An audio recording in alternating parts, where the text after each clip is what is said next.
Estamos aqui hoje com o professor de Ciências e Biologia. Boa tarde, professor, se apresente. Boa tarde, sou o professor Rodrigo Francis, sou professor de Ciências e Biologia, tenho 28 anos, sou pai, sou esposo e sou apaixonado por ciência e por educação. Bom, então, professor, a gente queria saber a partir de que momento você passou a se identificar com essa profissão e qual a importância da sua profissão na sua vida? Olha, tem uma frase que diz que se cheguei onde cheguei é porque me apoiei no ombro de gigantes, né? Então eu tive a influência dentro da minha família, né, pela questão da educação, e também o fato de eu ser professor, hoje eu me inspirei em um professor, né? Eu sempre gostei de trabalhar sempre a área da educação me chamou a atenção, mas teve um professor no ensino médio que ele chamou muita atenção e me fez, na verdade, destravar um pouco dessa área. Qual que é a importância da minha... Bem, quando a gente fala sobre educação, eu sou um pouco suspeito para falar sobre isso, né? Até porque eu defendo demais a educação, né? A educação, ela move barreiras, né? Ela muda a sociedade, né? Ela traz marcos históricos. Então, na minha opinião, a educação, ela transforma a sociedade, transforma nos seus mais diversos e absurdos aspectos, né? Transforma para o bem, transforma para a prosperidade, transforma para o sucesso. Perfeito. Então, a próxima pergunta tem como o senhor falar uma data que é muito importante para você, que marcou muito sua vida, e qual o significado dela? Existem muitas datas, né? Uma que foi a data do nascimento da minha filha, particularmente, né, da Débora, dia 18 de janeiro.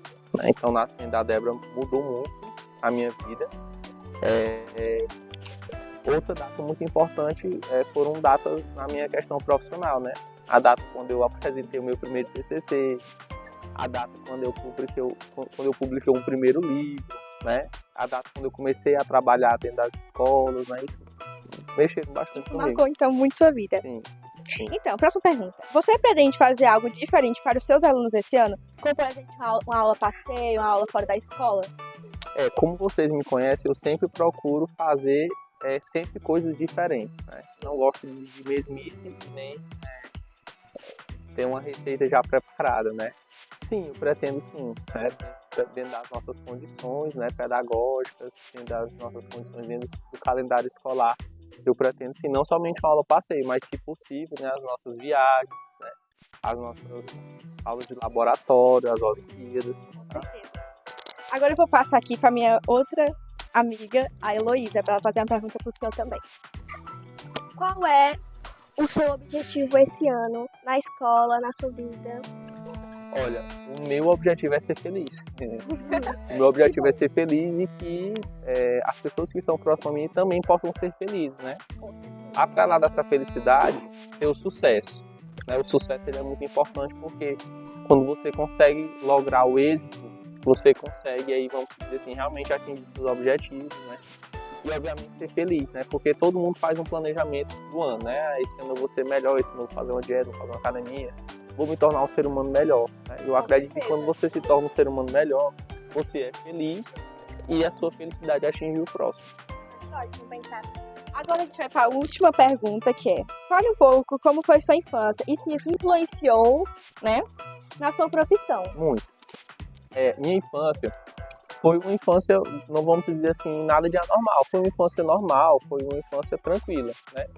A questão é que a minha família me cobrava muito em relação aos estudos, né? Querendo ou não, o fato de eu ter sido disciplinado desde criança, né, fez, na verdade, com que quando eu fosse fazer meus primeiros vestibulares eu tivesse sucesso, né? Então, assim, eu sempre fui muito cobrado, né? Realmente ir para a escola, né, em arrumar o meu quarto, de ter uma boa conduta social, de não andar fazendo coisa errada. Assim, todo mundo brinca, né, joga bola, corre, tem aquelas traquinagens de criança, porém dentro da sua normalidade, né, mas nada que fosse fugir de um decoro pessoal, de um decoro social, de alguma coisa abusiva, assim, eu não tive, né, porque sempre a minha família procura, vamos dizer assim, vamos criar dentro do caminho correto. E isso, obviamente, foi muito importante, né? Até porque hoje eu trabalho com educação, eu trabalho com crianças, com adolescentes, E isso, querendo ou não, ajuda, na verdade, né? Eu muitas vezes trazer conselhos para vocês, né? Poder ter uma abordagem mais familiar com vocês, alunos, né? E obviamente poder... bastante a gente também. Sim, né? Porque trago exemplos e também, na verdade, a gente pode incentivar, né? A serem bons filhos, bons alunos, né? Com certeza. É isso. Então foi isso. Tem alguma coisa pra perguntar? Então foi isso, né? Boa tarde, eu me chamo Maria Eduarda e hoje eu tô aqui para entrevistar a Elaine Pérez, que é uma empresária e influenciadora digital. Como é trabalhar com pessoas em marketing digital?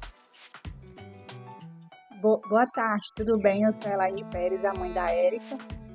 Trabalhar com pessoas, eu digo que eu sou apaixonada por pessoas, por gente, eu sou movida por gente, né? E o marketing digital foi uma consequência por eu mostrar meu dia a dia e também passar muito do meu trabalho dentro das redes sociais.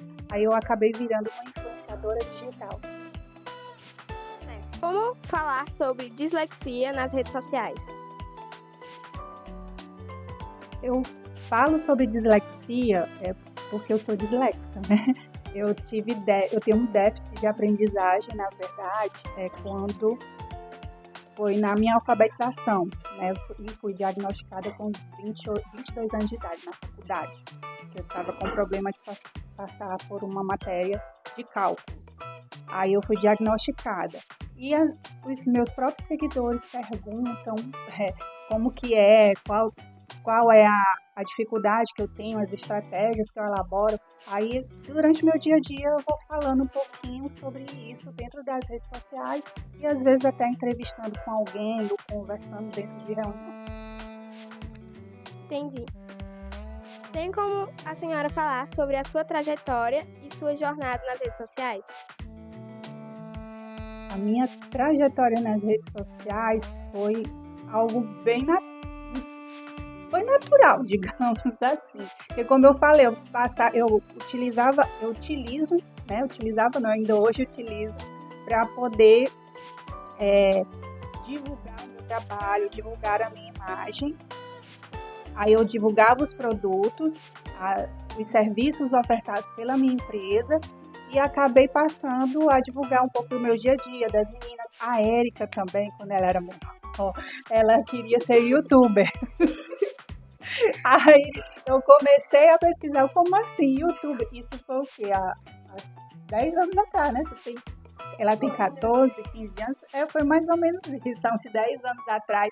Ela queria ser youtuber, e youtuber não era conhecido. A gente conhecia, na época, o Instagram, eu fazia a divulgação dos meus serviços, do meu trabalho dentro do Instagram, mas ainda o youtuber era algo ainda um pouco inacessível, não era profissão, mas ela dizia que queria ser youtuber. Aí eu comecei a pesquisar, fui atrás, estudar youtuber, Twitter, Instagram, e vi que podia utilizar na minha empresa, dentro da divulgação dos meus serviços.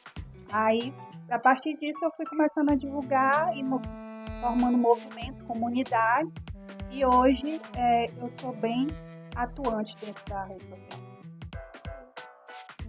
Quais foram os aprendizados na sua carreira? Foram muitos, ainda continuam sendo muitos aprendizados, porque trabalhar com gente, trabalhar com pessoas não é fácil, porque cada um tem sua personalidade, cada um tem sua forma, particularidade, mas eu aprendi que cada erro, principalmente que a gente é empresário, né?